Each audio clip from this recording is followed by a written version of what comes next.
Bonjour Daniel. Vous êtes créatrice et conceptrice du premier site en ligne sur Internet. Mais avant de parler de ce site, est-ce que vous pouvez nous raconter un petit peu votre parcours? Oui, bien sûr. Alors, j'ai eu un bac STG ici à Île-aux-Rousses. Ensuite, je suis partie 3 mois à la fac en arts plastiques. Puis je me suis rendu compte que je voulais faire de la pub. Donc, comme c'était trop tard pour faire une école, je suis partie en Angleterre pour apprendre l'anglais. Et quand je suis revenue, j'ai passé 2 ans à Besançon. J'ai eu un DUT Infocom Publicité Marketing. Puis 2 ans à Lyon, à l'école de l'ISCOM, où je suis entrée sur concours. Pareil, publicité marketing. Et ensuite, 2 ans à Paris pour des stages et travailler un peu dans la pub. Et donc, mon métier, c'était la conception-rédaction. C'est-à-dire tout ce qui est texte publicitaire, les concepts. Et j'ai voulu rentrer en janvier 2015 et il fallait que je trouve quelque chose à faire. Comme les agences de pub, déjà, en Balagne, il n'y en a pas. C'était saturé déjà? Et puis, les gens cherchaient des petites agences, donc ils cherchaient surtout des clients avant de chercher à embaucher. Donc, comme je ne pouvais pas rester sans rien faire et que j'avais besoin de faire ce qui me plaît, j'ai eu cette idée de ce site. Proposer des adresses insolites dans toute la Corse. Et ça me permet à moi de la découvrir en même temps. Alors justement, ce site, vous allez en parler, nous donne des adresses insolites. Mais pourquoi Kifem?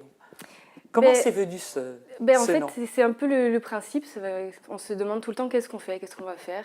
À la base, il devait s'appeler Kifem ou CHI.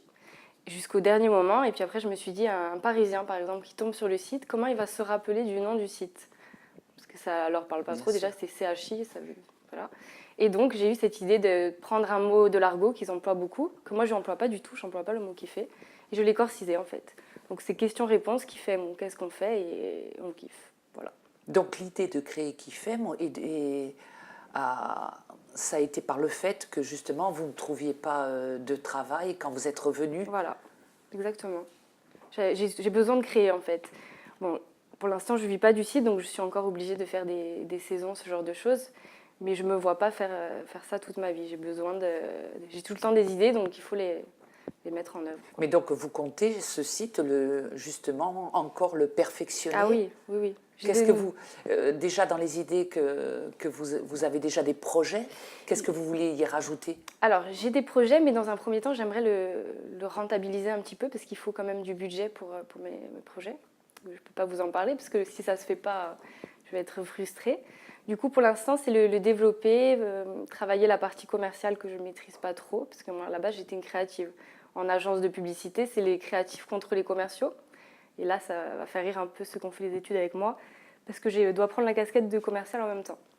Vous êtes Voilà. obligé? Je suis obligée. Voilà. Et ensuite, des partenariats, je pense notamment avec des blogueurs, pourquoi pas. Venir tester les activités, se filmer, ce genre de choses, un peu toujours sur Internet, parce que finalement, ça se passe sur Internet. Et vous avez rencontré des difficultés particulières pour créer votre site? C'était très long, j'en voyais pas trop le bout. Et du coup, Combien de temps il vous a fallu? J'avais eu l'idée avant de rentrer ici. Hein. Du coup, je faisais des stages, donc je revenais régulièrement, même travailler durant l'été ici, et j'avais eu cette idée. Sauf que... Vous aviez l'objectif, donc il fallait déjà vous perfectionner avant de le créer. Disons que je m'y suis mis vraiment à partir de janvier 2015 et qu'il est sorti en juillet 2016. Donc voilà, ça a pris un peu de temps. Et donc il a une petite année, on va dire. Hein. Voilà, je me suis inscrite en couveuse d'entreprise pour pouvoir tester mon activité avec leur numéro SIRET. Et puis parce que j'ai toujours besoin de demander conseil ou l'avis de quelqu'un. C'est une manière aussi de ne pas se lancer seule, en ça, étant en fait. couveuse, voilà. Et puis d'être rassurée par la même occasion. Exactement, parce que quand je demande à mes proches si c'est bien, c'est toujours bien. Donc là, j'avais un avis extérieur. Un avis, voilà. Quelqu'un qui ne me connaît pas et qui peut me donner un vrai avis. Quoi. Alors, vous allez nous dire justement ce que vous proposez sur votre site, mais est-ce qu'on doit payer sur votre site? Les utilisateurs? Oui. Les utilisateurs ne payent pas, non. En fait, ils payent directement avec le partenaire. Moi, je fais l'intermédiaire entre les deux. Et ils bénéficient d'un avantage offert en plus, et le prix est le même que chez le partenaire. Donc finalement, c'est plus avantageux. Voilà, Quand on va sur votre site, on peut pré-réserver. C'est ça, en fait, c'est des demandes de pré-réservation. Et une fois que c'est validé par mon partenaire, qu'il y a de la disponibilité par exemple, je lui transmets les coordonnées du client, qui devient son client. Donc c'est les conditions générales du partenaire qui sont à prendre en compte. D'accord. Voilà. Et le partenaire ne paye pas non plus pour être sur le site. Il y a juste une commission pour certains, pour d'autres non, parce qu'ils ne voulaient pas et moi j'avais plutôt intérêt à les mettre sur mon site. Et voilà. Et après, on parlera de la partie commerciale qu'il faut que je développe. Alors, avant de parler de ceux qui sont allés sur votre site, qu'ils connaissent déjà, ou ceux qui iront, verront justement tout en haut, assis, debout, couché. Donc, pour comprendre justement ce que cela veut dire, qu'est-ce que j'allais dire? Oui, comment vous avez trouvé ces adresses insolites pour en arriver à les déterminer, à les mettre dans, sélectionner ces cases? Les catégories, c'était compliqué, hein, mais en fait, au début, c'était plutôt hôtel, restaurant, activités, sauf que j'ai pas que ça, j'ai aussi des boutiques, des ateliers d'artistes, ce genre de choses. Donc c'était le meilleur moyen de les différencier. Bon, évidemment, il y a des activités qui vont entre les deux. Par exemple, les excursions en 4x4, c'est assis, mais c'est aussi debout. Donc, et les visites dans un commerce ou un artisanat, on va dire debout. Insolite, ça va être debout. Ça va être debout, voilà. Couché, c'est tous les hébergements. Là, il n'y a pas de souci. Et les autres, après, c'est un peu mitigé. Il y a un peu de tout. Et il y a aussi un filtre de recherche pour aider à la recherche, où on peut sélectionner sa micro-région déjà. Ensuite, on peut sélectionner pourquoi est-ce qu'on cherche une adresse pour manger, dormir, boire un verre, et la personne avec qui on souhaite le faire. Un touriste, des enfants, des parents, un ami, l'élu, un rencard. Voilà. Alors, qu'est-ce que vous proposez exactement comme, on va dire, comme adresse insolite? Alors, on peut par exemple dormir dans des grottes, dans des cabanes dans les arbres, dans des cocons, sur des bateaux, ce genre de choses en fait. Mais c'est pas que des lieux insolites, ça peut être aussi un endroit avec une belle vue ou une piscine sur le toit, ce genre de choses en fait. Des petits détails pointilleux en fait, pour les gens pointilleux. Ou des endroits atypiques, voilà. On va dire. Ça peut être le cadre, ça peut être la vue, ça peut être juste un jacuzzi par exemple. Ensuite, vous avez des activités. Donc, j'ai par exemple du flyboard, vous savez, avec des jets d'eau sous les pieds, un bateau volant, des sorties dans des lieux atypiques comme la réserve de Scande, qui n'est pas tant que ça pour nous, mais qui, voilà, c'est quand même. Et quoi qu'il y a des locaux qui n'y sont jamais allés. Qui n'y sont jamais allés, il faut le dire aussi. Exactement. On peut faire du ski joring, c'est du ski tiré par les chevaux. Et par exemple, donc vous me posiez la question comment est-ce que je trouve mes adresses. Là, c'est assez spécial. C'est que j'ai vu un reportage sur ça. C'était pas du tout en Corse. J'ai tapé ski joring Corse sur Google. Je ne m'attendais pas du tout à en trouver un et j'ai trouvé. Voilà. Ah, c'est comme ça que vous faites... Celui-ci, c'est comme ça. Après, il y en a, non, c'est beaucoup de bouche à oreille. Vous vous rendez aussi personnellement pour voir un petit peu... Après, les gens me contactent de plus en plus aussi pour me proposer leurs adresses insolites. Et pour devenir vos partenaires. Voilà, exactement. Et puis beaucoup de bouche à oreille, des adresses insolites qui connaissent d'autres adresses insolites. Et j'ai aussi un peu épluché les guides touristiques. Et à ce jour, est-ce que vous avez comptabilisé, puisqu'en un an d'activité, combien vous avez dans votre adresse? Près d'une centaine. Voilà. Après, c'est sur le long terme. Hein. Dans quelques années, il y aura un peu de tout. Là, il y a quelques trous dans certaines régions, parce que je suis toute seule, du coup, c'est... Les adresses se situent du nord au sud. Exactement, il y en a partout. Voilà. Et est-ce que vous pourriez nous en citer, bon, comme c'est par micro-région, une ou deux qui... Par région, bien sûr. Alors, par exemple, on parlait de la côte ouest avec la réserve de Scande. Là, pourquoi pas se faire organiser une divorce party là, sur un bateau à Scande, voilà, par exemple. Ensuite, on pourrait aller en Balagne, dormir dans des grottes, faire des balades avec des lamas. On pourrait aller ensuite... Et à quel endroit en Balagne? Pour les lamas? Non, dans les grottes. Alors, les grottes, vous en avez à Corbar et vous en avez à Calvi, enfin, commune de Calenzane, vous savez, sur la route de la côte. Après, dans le Cap Corse, on peut faire de la plongée en haut fond. C'est le seul endroit de Corse où on peut. On peut aussi faire un séjour détox. Donc, c'est pas mal pour changer de saison, pour affronter l'hiver. Dans le Nebbio, on peut faire du bateau volant. Donc, c'est le seul à proposer ça. C'est un vrai bateau, un Zodiac, en fait, avec des ailes de deltaplane. On peut dormir dans des yourtes. Ce qu'on peut faire aussi à Calvi, d'ailleurs, au même endroit que là où vous avez une grotte. Après... on peut faire par exemple, dans le Grand Valim, on peut faire un tour de kayak autour d'une tour génoise avec une dégustation. On peut dormir dans une ferme auberge, dans des cabanes dans les arbres. Ce qu'on peut faire également dans le centre. J'essaie d'avoir un peu différentes adresses, même si ce sont les mêmes dans toute la Corse. Donc, de cabanes dans les arbres dans le centre. On peut dormir dans un ancien pressoir à vin. Là, il y a la dégustation ou il n'est plus en activité? Alors, puisque vous dites ancien pressoir à vin. Alors justement, donc c'est un ancien pressoir à vin qui n'est plus en activité. Il y a un bassin, c'est le propriétaire qui a tout refait, il a mis chaque pierre. Et comme il y a un avantage offert si vous passez par le site, il offre une bouteille de vin pour rester dans le thème. Et il y a la dégustation aussi qui se fait ou pas? Non, il n'y a pas la dégustation, il reste quelques pieds de vigne, mais c'est vraiment très ancien. Donc, il offre, on va dire, la bouteille symbolique. Voilà, il n'est pas négociant en vin. Non. Non, non, lui, là, il a juste recréé, un endroit sympathique à cet endroit-là. Voilà. Et après, d'autres adresses, Oui, vous allez nous ouais, dire, il faut aller consulter le site. Exactement, il y en a tellement en fait, enfin, il y a quand même près d'une centaine.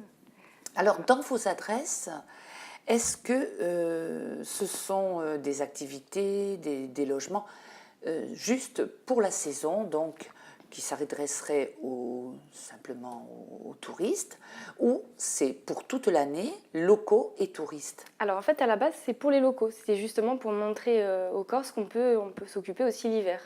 Donc les touristes, évidemment, font partie de la cible, mais eux vont plus s'adresser aux agences, enfin aux offices du tourisme, aux guides touristiques. Mais j'aimerais leur faire connaître qui fait, moi, évidemment, mais c'était surtout pour les locaux. Donc ça marche toute l'année. C'est la difficulté, c'est que l'été, tout est possible, et l'hiver, il faut trouver ces petites adresses qui restent ouvertes. Et il y en a. Quand vous vous êtes déplacé donc pour rencontrer des partenaires, pour leur dire voilà, j'ai créé un site, quelle a été leur réaction? Alors j'ai dû lancer le site avec des adresses au départ, 21. Il est sorti enfin, du coup avec 21 adresses, mais c'était compliqué d'aller l'hiver précédent voir les futurs partenaires pour leur parler d'un site qui n'existait pas. C'était des maquettes et évidemment ça ne ressemblait plus tellement aux maquettes finalement. Mais maintenant, il commence Il a fallu vraiment... vendre ce projet Voilà, pour qu'il soit crédible aussi. c'est ça. C'était jouer un peu les commerciales, enfin non, vendre son produit, quoi. Mais finalement, ça leur coûte rien à part d'offrir un avantage que eux-mêmes décident. Et ça, puisque je suis allée quand même sur votre site, on a ce petit avantage.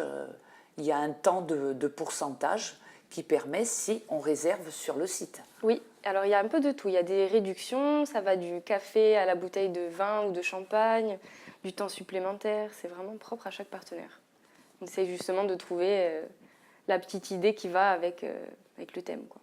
Et vous, Élodie, alors donc, comme c'est vrai que votre affaire est lancée depuis peu, mais comme vous disiez tout à l'heure, vous n'arrivez pas à en vivre, mais finalement, quelle rémunération vous allez en retirer?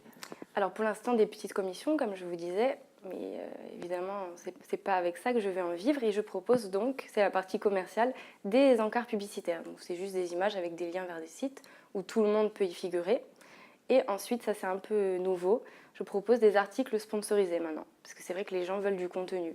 Et comme c'est moi qui sélectionne les adresses insolites et que pas tout le monde peut y être, j'ai ces articles sponsorisés, donc qui sont évidemment payants et à durée limitée, contrairement à mes autres partenariats. Vous faites quand même une sélection Oui. des personnes. Alors, il faut que j'écrive en fait, donc il faut que je sois forcément un peu inspirée. Donc pour les articles sponsorisés, pour l'instant, il n'y en a eu qu'un, c'était pour le groupe Avilette. Donc on a trouvé le compromis pour que ça soit insolite. C'était pour la tournée à Coréade, où justement, il parle de la polyphonie, c'est assez atypique. Voilà, mais je ne pourrais pas écrire sur un supermarché, par exemple.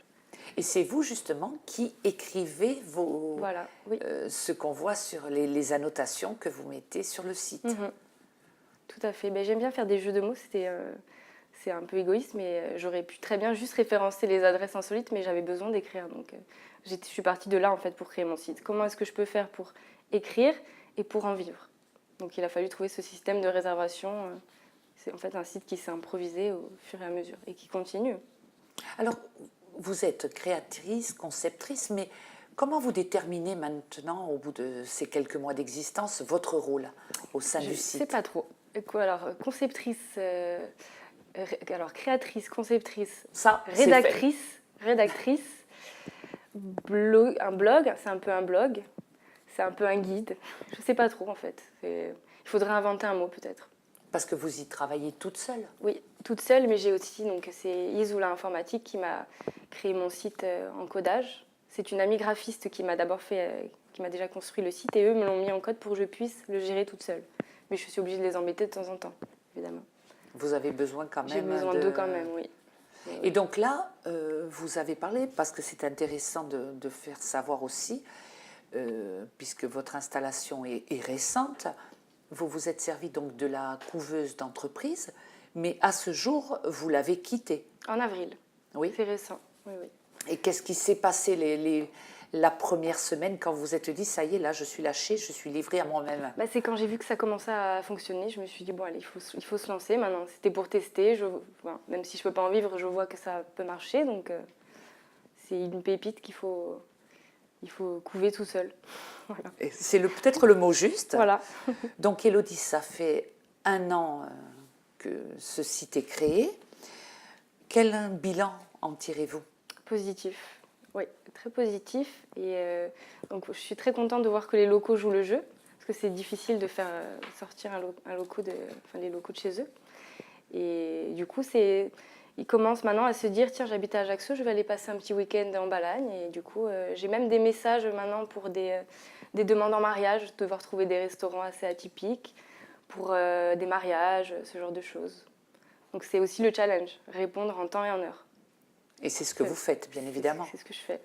Est-ce que vous avez pu vous remarquer qu'il y a, par rapport au site, des activités qui ont été plus prisées que d'autres? Les hébergements. Les hébergements fonctionnent très bien, surtout tout ce qui est grotte. Alors ça, c'est quelque chose qui marche très bien. Le côté vraiment insolite, voilà, quoi. Tout à fait. Bon, après, tout marche. Hein. L'hébergerie, ça a toujours marché, ça marchera toujours. Mais c'est vrai que la grotte qui est tout près de Calvis, on dort dans une vraie grotte. Il y a juste un matelas, quoi. Face à la mer, c'est... Et vous avez pu comptabiliser le nombre, vous avez su, par rapport à vos partenaires, combien de personnes sont allées faire une nuitée, tout simplement? Alors, la grotte, il y en a eu pas mal. Après, il y a aussi des annulations, malheureusement. Ça, chaque partenaire fait comme il l'entend, comme avec ses clients. Donc, prise d'empreintes de carte bleue, versement d'art, ça, après, je ne m'en occupe pas trop. Mais ils me préviennent quand il y a des annulations et malheureusement, il y en a. C'est obligé. Donc, non, je ne les ai pas comptabilisés. Mais par exemple, pour la grotte, il y en a eu quelques-uns, oui. Et ça peut être chauffé, puisqu'on parle d'activité aussi bien l'hiver? Alors, pas la grotte, non. La grotte, c'est terminé. C'est seulement, du coup... Voilà, vous êtes face à la mer. Il y a des partenaires avec qui vous travaillez, c'est juste, on va dire, printemps-automne. Exactement, oui. Avril-octobre, il y en a énormément. Après, c'est le challenge de l'hiver aussi. Hein. Voilà. C'est à vous, finalement, à continuer ce challenge, Ouais. comme vous dites, trouver des adresses qui intéresseraient aussi les locaux. Exactement. Puis, il faut s'organiser aussi, du coup. Comme il faut traverser toute la Corse, il faut réunir les rendez-vous. Il faut bien se renseigner. Après, j'essaie aussi de trouver des adresses qui ne sont pas connues. Donc, c'est le but, je pense. C'est le but, oui, tout à fait. Alors, on va arriver au terme de cette émission, mais comme vous êtes aussi rédactrice, vous allez nous parler de From Paese. Oui. Alors, donc, on va préciser que c'est un magazine gratuit. C'est un magazine gratuit qui est distribué en Balagne, pour l'instant. Après, il est très bien accueilli en Balagne, donc on y pense, on songe à le rendre régional, donc, qui a été créé donc, avec Isola Informatique, justement, dont je vous parlais. Et il y a l'adresse du mois de Kifem, chaque mois, dedans. Donc, mais qu'est-ce qu'on retrouve dans ce alors, magazine? On retrouve des interviews, on essaye de mettre en avant une personnalité, évidemment, pour donner envie de prendre le magazine, j'allais dire d'acheter maintenant. Et il faut une personnalité de quel genre? Un peu, on essaie de donner des coups de pouce aussi. On a des locaux, par exemple Marcellé, Pidi Aquavive, l'artiste, comme Thomas Dutronc. C'est vraiment assez large. On a le Bon Café, donc le torréfacteur. On essaye un peu de varier. Et on a aussi une personnalité de Balagne qu'on met en avant. Donc là, on a eu Edgar Santé de chez Edgar, on a eu Taobi Kerefov, qui aurait très bien pu être la personnalité aussi. Enfin, on a toujours 2 interviews. On essaie de faire passer tout le monde, de mettre en avant des gens qu'on ne connaît pas forcément. Et c'est votre idée, la création de ce magazine? Avec ceux d'Isola oui. Informatique. Ça faisait un petit moment qu'on y réfléchissait, et comme j'écrivais pour Kifem, c'est Jean-Baptiste Flore qui avait envie de créer ce magazine, et moi j'adore écrire, donc forcément, c'est beaucoup de travail, mais... Oui, là aussi, vous allez à la recherche donc parce qu'on oui. remplit les feuilles, mais il faut aussi que vous remplissiez votre escarcelle, comme on dit. Voilà. Et on a aussi ce souci commercial, parce qu'on n'est pas commerciaux et qu'on doit aussi, vendre de l'espace publicitaire pour que le magazine perdure. Ah oui, oui, oui. Après, ce qui est compliqué, c'est de devoir le terminer en temps et en heure pour l'envoyer en impression qu'il arrive. Il sort tous les combien? Tous les mois. Tous les mois? Oui, tous les mois. Donc toujours avec un thème. Donc tous les jours, c'est un travail au quotidien? Ah oui, au quotidien. Et puis on a un événement à suivre, donc il faut trouver l'événement, si possible en Balagne. Mais comme on réfléchit peut-être à le rendre régional, il va y avoir le problème de la distribution. Il reste quand même la distribution. C'est en projet. Là, on le trouve à quel endroit, ce magazine? Alors, vous avez 3 présentoirs à l'aéroport de Calvi et un présentoir dans chaque supermarché. Donc, tous les gros supermarchés. Après, on le distribue aussi dans les salles d'attente, dans certaines boulangeries. En fait, on a fait le test au départ, on a déposé un peu partout et on a vu qu'il le mettait bien en avant. Et du coup, on ne le donne plus qu'à ces points-là. Et puis, il y a même des petites blagues aussi. Oui, ah oui, alors il est bilingue. Il y a des articles qui sont uniquement en corse. Il y a des articles comme dans Qui fait moi en français avec un peu de corse. C'est là où ça se rejoint, je voilà. trouve. Oui, oui, c'est ça, c'est un peu le même. On retrouve la même plume. Voilà. Bon, je ne suis pas toute seule, hein. Il y a d'autres plumes. Il y a une petite BD, vous avez un do it yourself ou donc, quelque chose à faire soi-même. Et puis donc les interviews, il y a des jeux, l'événement à suivre, il y a l'agenda aussi, c'est un gros travail. Et puis il y a le petit édito qui vous met un peu dans l'ambiance du mois. Eh bien, tout est je dirais, En travaux. tout est en travaux, mais c'est déjà bien implanté quand même. Oui. Alors, Élodie, avant de se quitter, que faut-il taper sur le moteur de recherche pour trouver votre site? Alors, adresse insolite, Corse, expérience insolite, ce genre de choses en fait. Et on tombe sur le site Qui fait, oui. Ou les articles qui en parlent. Alors, vous avez tout. On vous souhaite bonne continuation, aussi bien beaucoup. pour le site que pour le magazine. Et pourquoi pas vous retrouver un jour avec d'autres innovations. Et pourquoi pas. Merci de nous avoir donné de votre temps. Et quant à moi, je vous dis à une prochaine fois.